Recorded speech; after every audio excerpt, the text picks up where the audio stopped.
It's the Russell T Davies special. I know what the link is for these shows, and it's not the link that you think it is. Not the one I just said. Nope, it's not that one. Let me tell you what the link is. I think it's possibly the most niche link we've ever had between two shows. Is the link Lydia West? It's who's that? She's Bethany in Years and Years and Jill in It's a Sin. Do you know what? I was watching Years and Years earlier, rewatching it, and I was like, I'm sure I recognise you. I didn't know it was from the show I watched last night. Yeah, that's how it gets you. The link, was that your stomach grumbling? Apparently, yes. I think you need to get some dinner. I've just had some. I think it's just I ate too much. The link between these two shows are Horrendously Sad Limited Series. It's the application of zinc on a mouldy patch. That is quite niche. It's really weird that they're just in both things. Well, no, I'm glad that you cleared that up because that is really the link I was hoping you'd find.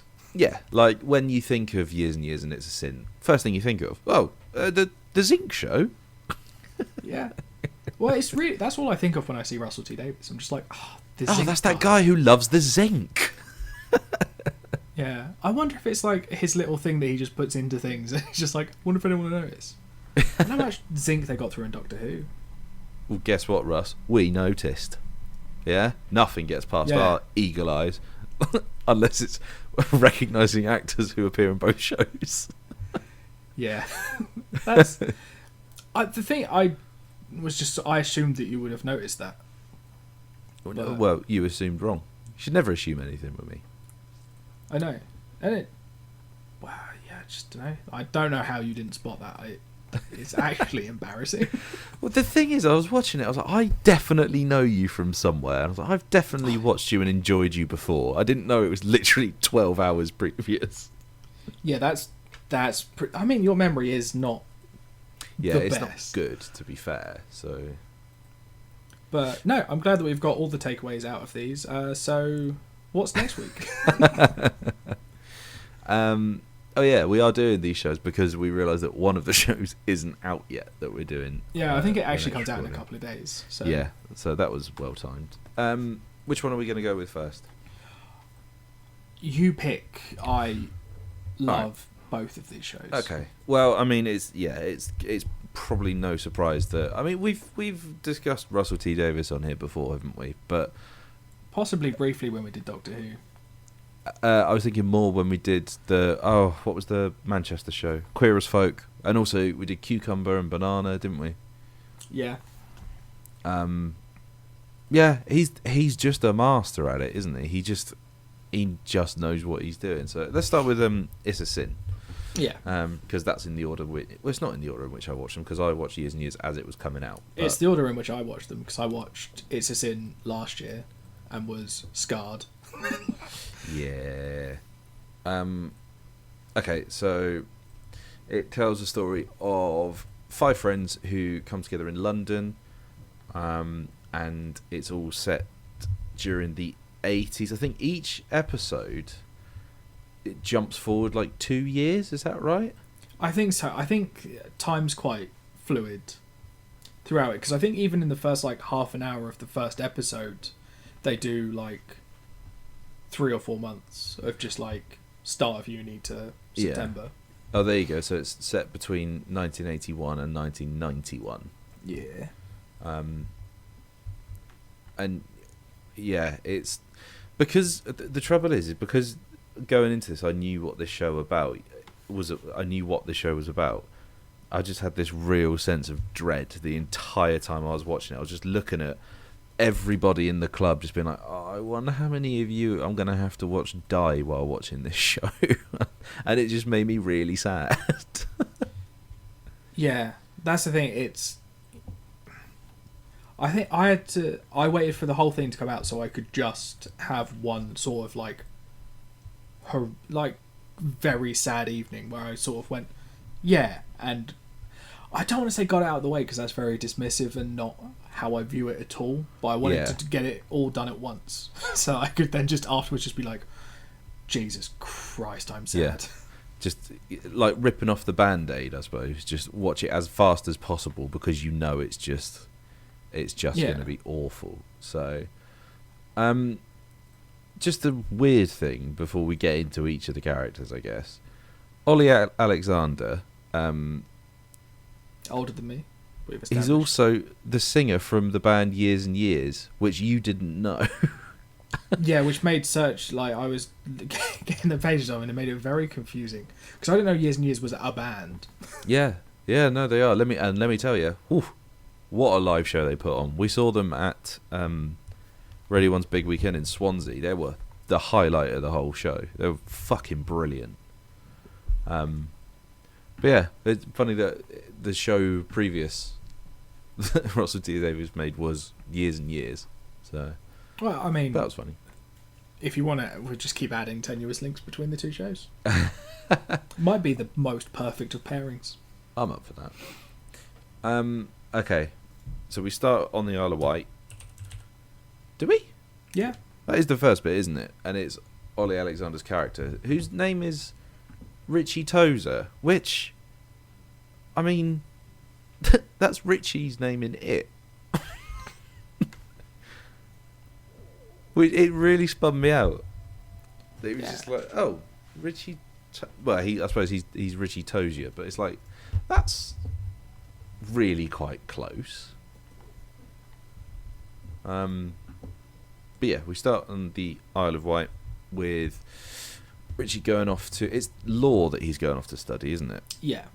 But then over time he will come back having seen how, not the other half live, but how much fun he could have studying drama.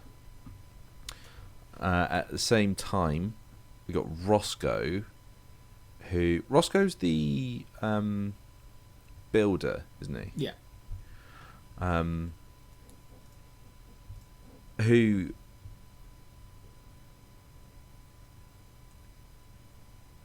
Whose family clearly know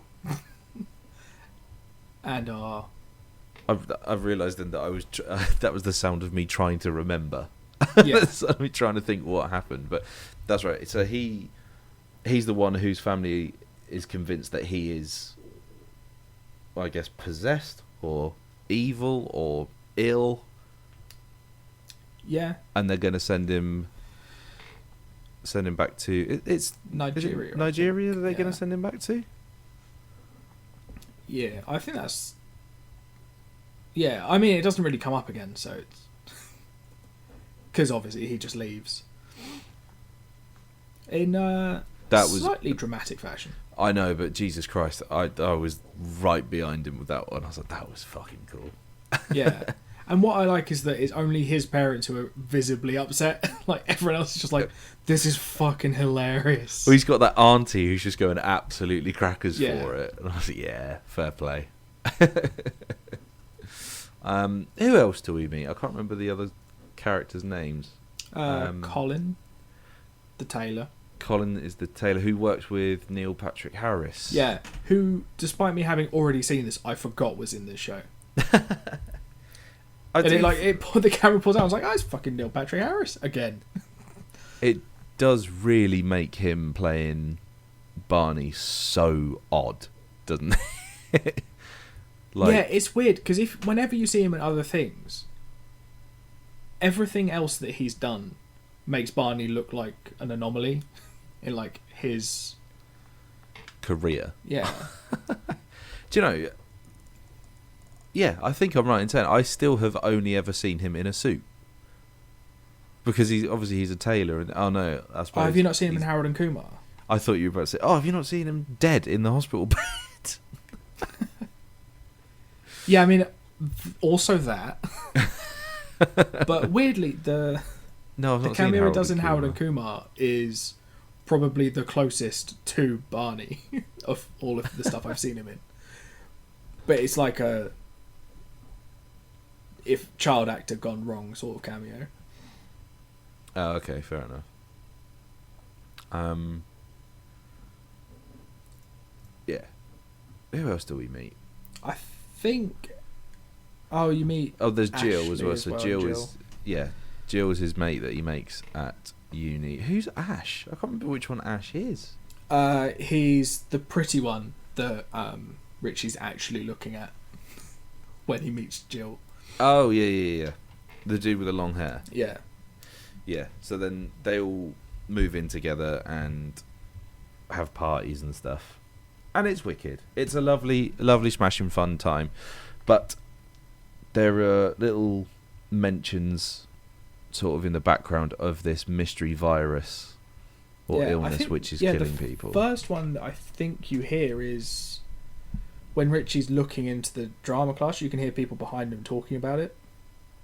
Oh really? I actually didn't pick up on that one. The first I noticed it was that they're in a bar somewhere and someone mentions it, and then there's quite an obvious one right at the end where Ash is reading the paper and it says mystery illness killing men, and he shows it to Jill's like, have you seen this?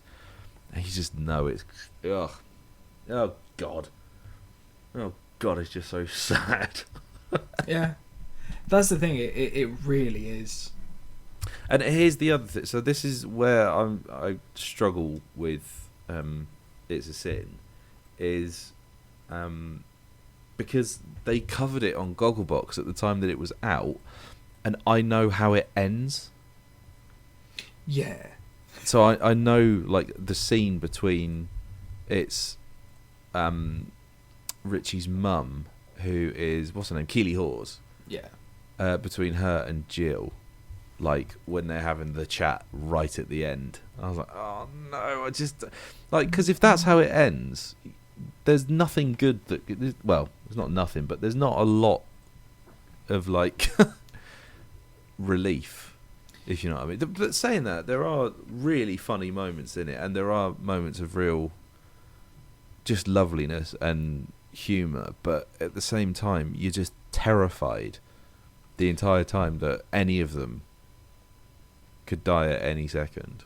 Yeah, that's the thing. I guess if you've only seen, so you haven't seen how the endings are for all the characters. Oh no. Well, no, I'm just genuinely wondering. No, Okay. I only know about Richie's mum. Right, yeah, you should definitely watch it. It's like the Richie stuff, like that ending is just heartbreaking. Yeah. So much of it is, but there's so much fun and just they're just a bunch of people who know that it's a risk, but are still just like living their lives, and it's like beautifully sad. Do you know what I really love is right at the end when they're all getting ready to... The three of them have got like interviews or like a one-to-one, one of them has. But as they get ready, they all run into the kitchen and run up to Jill and just go, la, and then run out. Yeah. So that was... it doesn't mean anything, but it's just such a lovely little moment when they're just like, yep, this is what we're doing. We're happy. We're off doing this today. And then, boom. AIDS. Yeah, that's the thing. It's just hanging in the background of all of the really happy moments where you're just like, but be careful. I mean, the worst thing is right at the beginning when you see Richie like throw the condoms away, and you're like, dude. I'd keep some, but never mind. You didn't know this was going to happen. Yeah, it's one of those things, and it was. I mean, there was a big surge in testing afterwards, I think, where because of the show, a lot more people were like, well, yeah. Oh fuck, that's not a bad shout. We should probably get checked and stuff. And it was. Oh, that's good. That's really, really cool. But like, Jesus Christ, I mean, here we are, two, you know. Knuckleheads. I was about to say cis-het fuckboys, but sure. I mean, and yeah, it works. Both work. We, you know, just the whole. We're sort of skirting over the fact that, you know, it just wasn't acceptable back then. But then you get these little pockets of, you know, when it's Neil Patrick Harris, isn't he? He says, "Oh, the neighbour, yeah, she knows. She doesn't really care. You know, that, you know, she's fine with it." But then you get Richie's dad, who I think I just want to smash his face in. I hate him.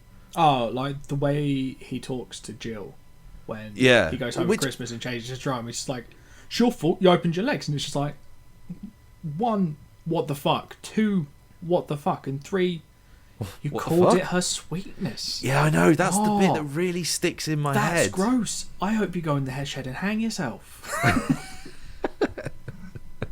Or you accidentally burn it down, starting with the door. Yeah, that really creeped me out. Is when he says that. Yeah, but that's the thing. That's why they live on an island, so that they can be entirely cut off by just shutting down a ferry service. To be fair, we have been to that place, and it is fucked. Yeah, no, it's very much there, so that you could just go, you remember leper colonies? Not such a bad idea now, were they? Yeah.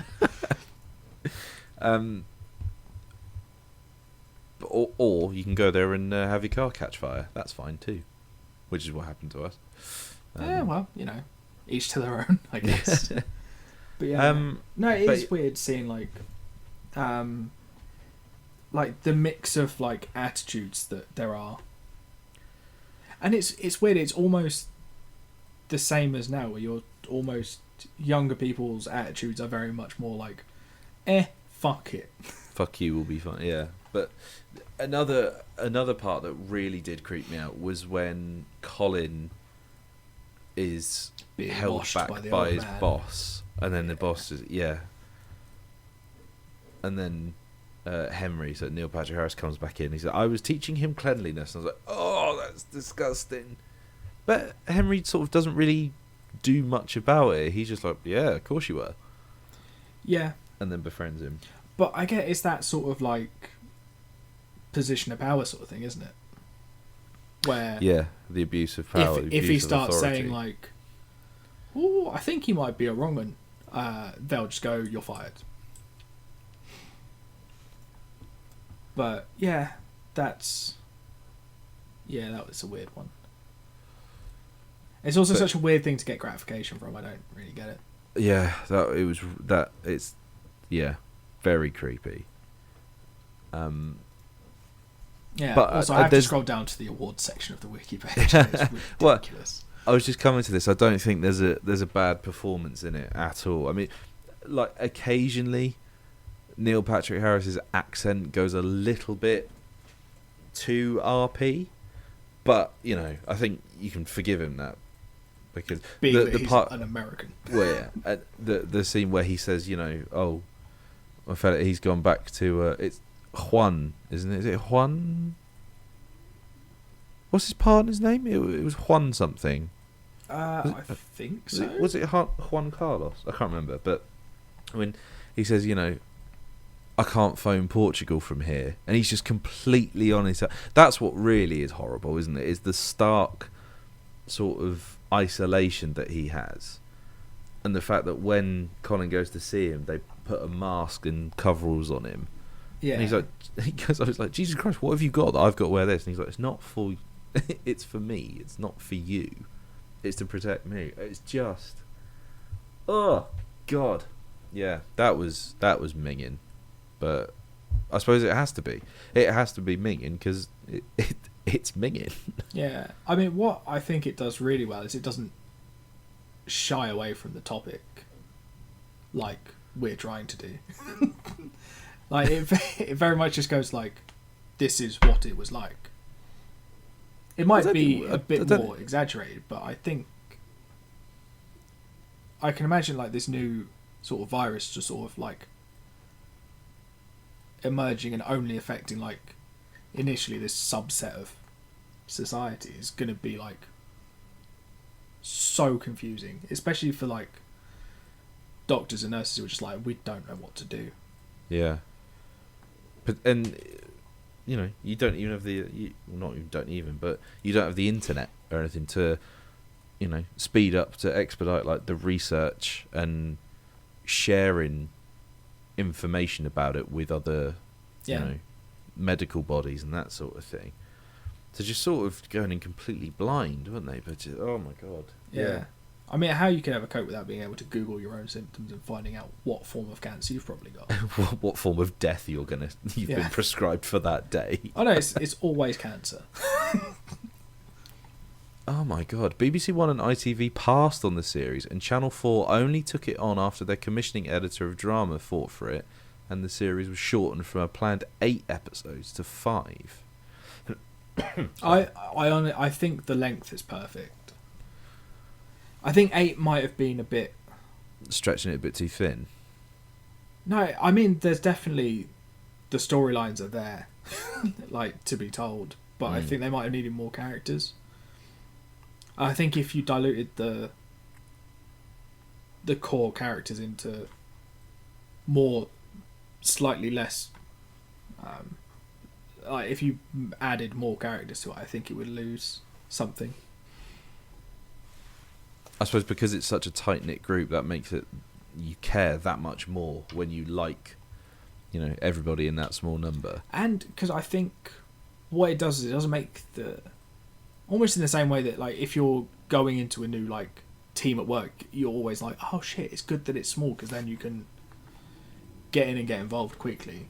Yeah. I think the same's true of, like, this sort of a series that's like a window into, like, a group of friends where there's a certain size that it's then too big for you to give a shit about everyone. Yeah. And you just have to pick your favourite. It's never going to be Carl Walking Dead. Yeah, actually, when you put it like that, yeah, you're absolutely right. Because then there's, there are entire sections of, well, to take The Walking Dead, there's entire episodes that are dedicated to characters that we've gone, oh, this fucking guy or this person, I just do not like this person at all. Yeah. So, like, yeah, I think having a small group of, like, very well formed characters that you instantly, like, I don't think it takes long to get the read of most of them. Yeah, like, even just the way that they dress, you instantly, like, right, I get it, you're this character. So Colin is very much like, he's quite uptight and quite nervous. And then obviously Roscoe, when Roscoe comes out and he's dressed in, he's got the skirt and he's got the crop top and the headscarf on, you're like, okay, I know a bit about you. You're slightly more extrovert and you're comfortable with yourself far more than Colin is, say, because he's still very much, Yeah, Colin's very much you'd never know. Yeah, that's it, yeah. But you got to say, like, for all its faults with having the worst on-demand app of all time, fair play Channel 4 for making stuff like this. They consistently make stuff that, it's discussing topics that aren't widely discussed or, have been, I guess, repressed, I suppose. Yeah. Repressed, and now it's on Netflix, so there's not even adverts. Oh, is it? Where did I watch it then? I don't know. You can still watch it on All4, but you don't need to. Oh yeah, I did watch it on All4. I do hope they sort that app out at some point, because I'd love to be able to just, it'd be great just to say, oh, you know what, I really fancy watching, some of the cool stuff that Channel 4 put out, but I've got to put up with the worst user interface going. It's bad. It doesn't actually fill up a whole screen ever. Yeah. Yeah, but that's the thing. They put all their money into making, like, good telly and skins. Do you know, I heard an interview with Amy Lou Wood, who you'll know from Sex Education, yes, as, oh my god, what's her character name? Maeve's best friend, the really lovely one. What's her name? I can't remember her name. I'm so bad with character names right now. Amy, that's it. Amy. And she was saying, she was in Skins, wasn't she? Was she? No, I might be getting her confused with someone else. I feel like she'd be too old to have, too young to have been in Skins. Yeah, that I realised as I said it that I was like, the Skins came out when I was at school. Oh, fucking hell. Was it in black and white? Yep. She was saying that one of the reasons that she thinks Sex Education is so well loved is because it's just it's not a cool show. Like the teenagers in it, they're not cool and edgy. Like, you know, when Skins was just basically like, oh look, here's a bunch of teenagers fucking and doing drugs. Yeah. Sex Education is, well, like, you know, it allows them to fumble and be clumsy and laugh and make mistakes about it. It's more human. Yeah, I was like, do you know what? You're absolutely fucking spot on there. It's the same thing I like about Gilmore Girls, is that they're just all Everyone's flawed. fallible. Yeah, everybody has a point when you're like, what the fuck are you doing? Yeah. Like, Rory has the most, but she's the main character, so... Makes sense. So yeah, let's go on to Years and Years, or as I like to call it, the show with the scariest music of all time. So you've watched all of Years and Years in a day. Yep. I mean, it's the worst thing I've ever watched. Like, I hate watch this. No, it's fantastic. Like, I genuinely just couldn't stop. It's compelling in how horrific it gets. It's kind how of worryingly accurate some of it is. Yeah, we're rewatching it again today because we watched it as it was coming out, and so it follows this one particular family over the course of, was it like 20 odd years or so? 10 years, I think. 10 years, is it? Okay. And it just shows, like, so it starts in 2019. Doesn't quite get the whole COVID thing right, but and I think you know there's a thing towards the end that they kind of. Oh no, is there? Because this is the thing, I've only seen half of it. You've seen the whole thing, obviously. Yeah. But so the things that they get right in the pilot are the Russia's movements on Ukraine. Yeah, that threw me big time when they just went like. That's bummed me out. I was just like, but. I had to double check when they made it, because I was like, yeah, I'm pretty sure this was in 2019, but like that's, and because they're just reeling off on the news in the background, like it's not, like it's a bit of a plot point, but it's not a huge bit of the plot. Like they use it to sort of get, I think Victor's character into the country to be a character, but apart from that, it's not a huge plot. So yeah, they get the Ukraine-Russia stuff right. They get the year that the Queen dies right. Yeah, which is mental. What else was there? The Trump winning another term, thankfully, wasn't right. But there was I remember thinking, like, as I was watching it, I was like, there is a very real sense that this is absolutely something that Trump would do, was in his last few days of office, launch a nuclear missile against China. Yeah. Because that's it. I thought then... So weirdly, I was only super interested to see the start of episode 2, because I was like, is this just the start of nuclear war? And then I'm not interested. But because it was just there was a nuke and everything's just kind of gone back to normal because no one retaliated. Which is a bizarre thing anyway. And I was just like, oh... So more stuff is going to happen because they haven't just nuked themselves out of existence. Yeah. And one of the other interesting things that you see, so it time jumps. I think it goes pretty much roughly every. Is it? It's not 5 years, is it? It goes for a few years. Well, it jumps forward immediately. It jumps forward from 2019 to 2024. Yeah, you start to see. And then from there, it goes a year, or sometimes it's a year or two an episode. Sometimes it's all in like a year. Yeah. So it's the time jump, and they're not always like full years. You get time jumps to like certain points in the year, but I think you get at least a Christmas every episode. Oh, okay.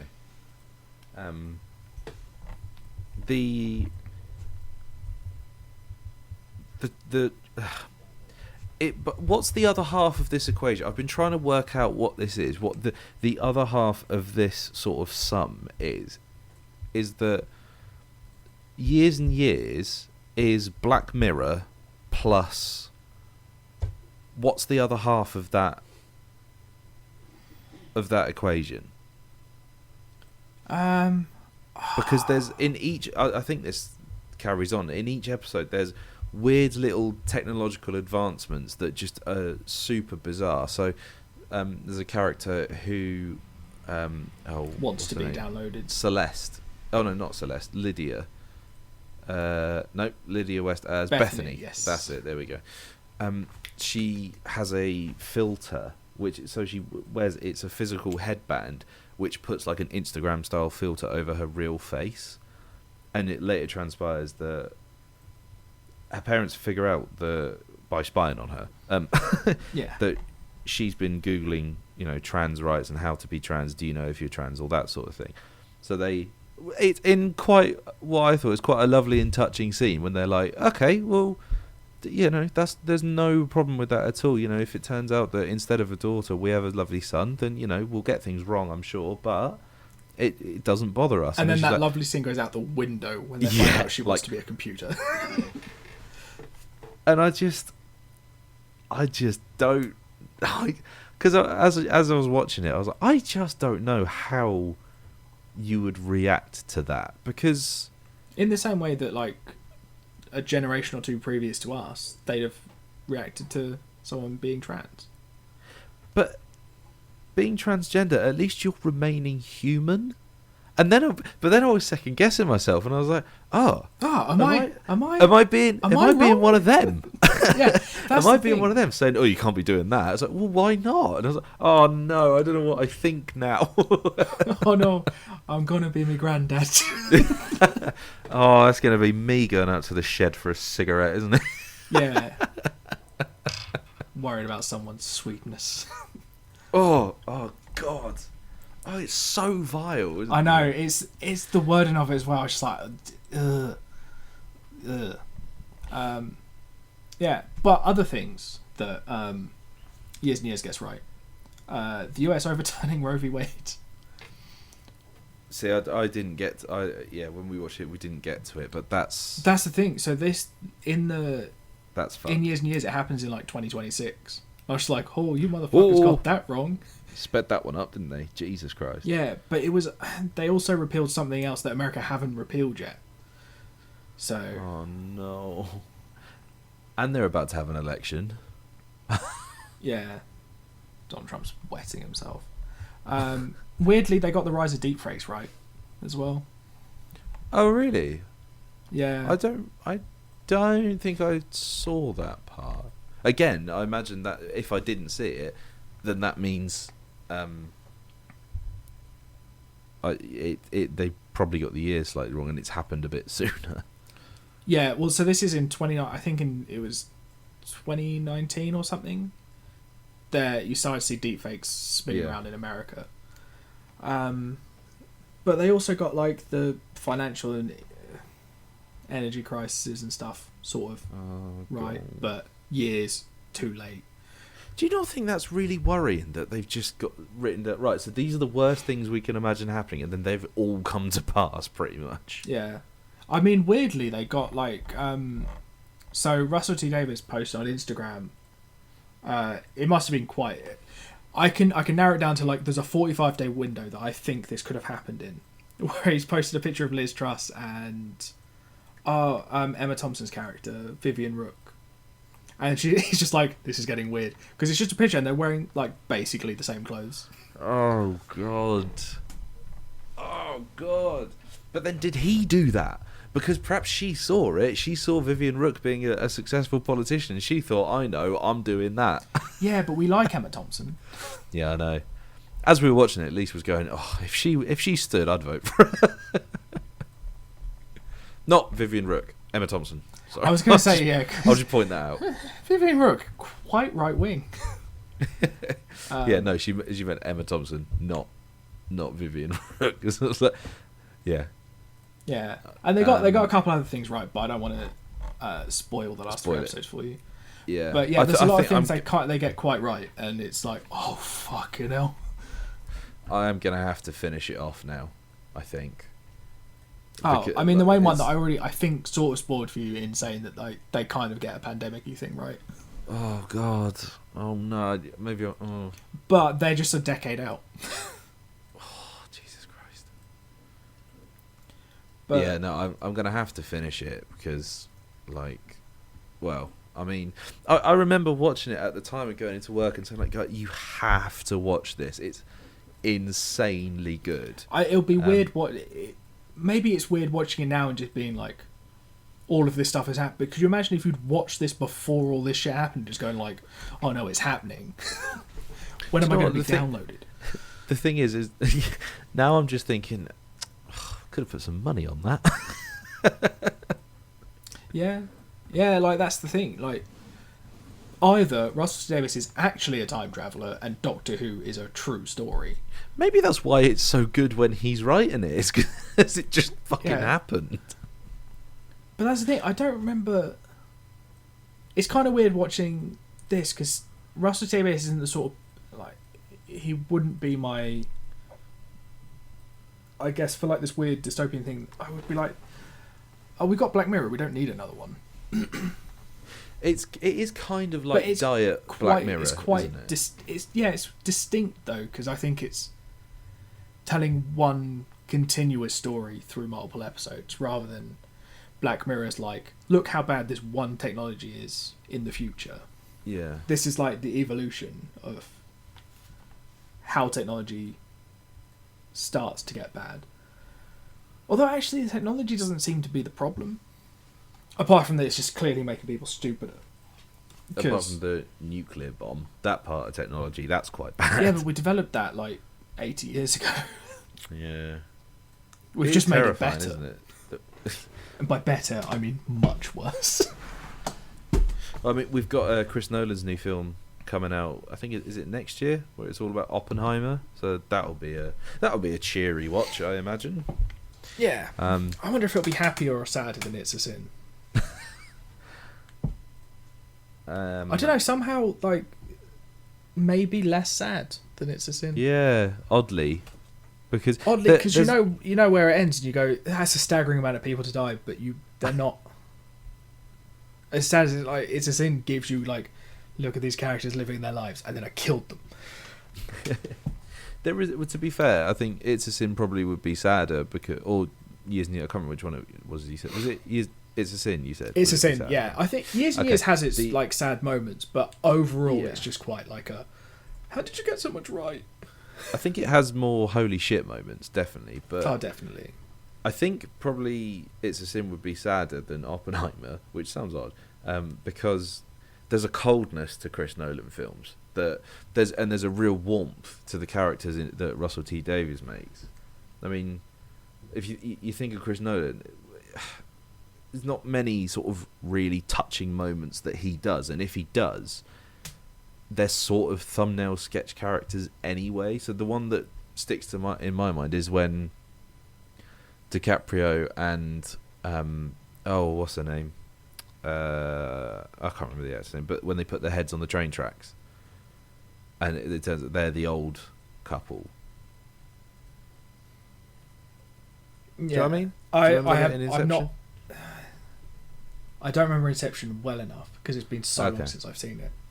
But I mean, you know how much I love The Prestige. I wouldn't say that's there's not a warm character in that. I wouldn't even suggest that there's a likable character in The Prestige, really.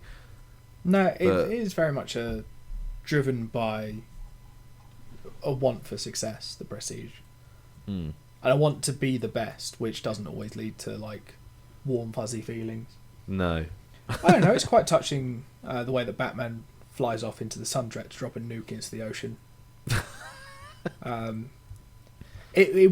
suppose it would be a touching moment if it was someone making a sacrifice, but without putting on a horrendously gravelly voice. I mean, at that point, just give up the secret. You're about to drop a nuke and pretend to be dead. Just be like, by the way, I'm Bruce Wayne. Other things that Years and Years gets right: Russell Tovey and Tania Miller and Rory Kinnear and Ruth Madeley and Jessica Hines. Do you know what? The entire fucking cast. They're all brilliant. Yeah, not a bad bit of acting, and it's weird seeing Russell Tovey have not being a werewolf. Also, just having like a little like northern accent. Yeah, that is funny, isn't it? He's quite actually well spoken. Like he does I don't know if he still does it, but he did a podcast all about art a few years ago. And yeah, I remember listening to that and thinking, Jesus Christ, he's a bit sort of posher than I realised. But speaking of accents, though, the scene when Tania Miller goes absolutely mental at Bethany, she's running up the stairs and the patois comes out. I loved that bit. That was so funny. Yeah, you do get to see more of that, and it's good because I mean, she wins already because she's in a Mike Flanagan TV show. She's in Haunting of Bly Manor, and she's one of the best things in that show. So she's already got points from me. But the thing that really sticks in my head with Years and Years, other than like, holy shit, they got all that right, I think it's every episode ends with the same bit of music, which is fucking this metal as fuck blast beat on the drums. The double sort of kick drums are going and the cymbals are crashing, and then there's a choir, and it's fucking terrifying. And it's always just a character going, "Oh, I wonder what's going to happen next." Oh no! And that's the thing. That's how the whole series ends, with someone just being like, "I wonder what's next." And then I was like, "Is there a season 2?" And the internet was very resoundingly like, "No, there is not a season 2." Rusty Davis is making a season 2. He's like, I've told my story. I'm gonna go make something real sad." You best start believing in series 2, boy. You're in one. Oh no! We're all living in a simulation.